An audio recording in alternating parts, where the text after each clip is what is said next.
Pas çështjes së çmimeve, ndarë me ju edhe këtu, tatimeve, gjithashtu për produktet apo edhe për fitimin, kam marrë 10 mesazhe e kam lexuar 10 komente këtu.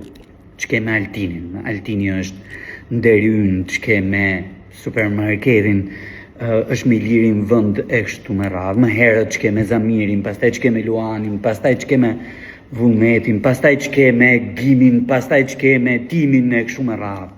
Unë s'kam asgjë me këta. Ples doni ta dini pjesë për tyre as i njo fare.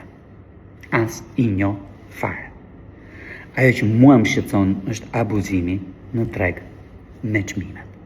Secili për tyre emrave natyrisht që shfrytëzon në ekonominë e tregut për të fituar, për të shtuar kapitalin, për shtuar pasurinë e kështu me radhë duke shërbyer.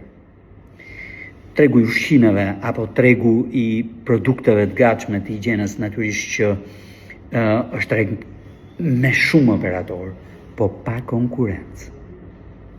Kuptohen me njëri tjetrin duke u parë në sy. Dhe natyrisht çmimet janë ato që paguajmë që të gjithë.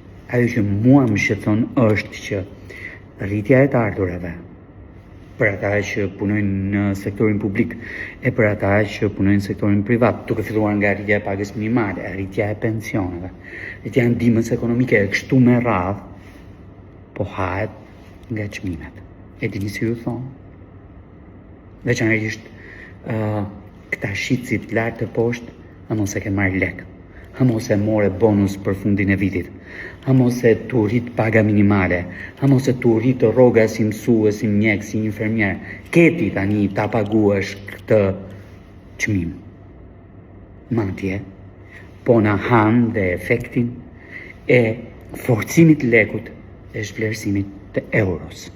Në qoftë se ka një gjë që të shtyn ta pranosh qartë edhe hapur kursin e lirë të këmbimit, është pikërisht ky instrumenti që duhet ndikojë mbi uljen e çmimeve të produkteve ushqimore apo ato të higjienës.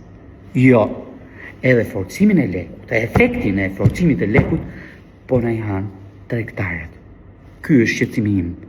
Jo kush është emri pas supermarketit, por fitimi i shtuar për shkak të abuzimit në treg. Ne të duhet merremi.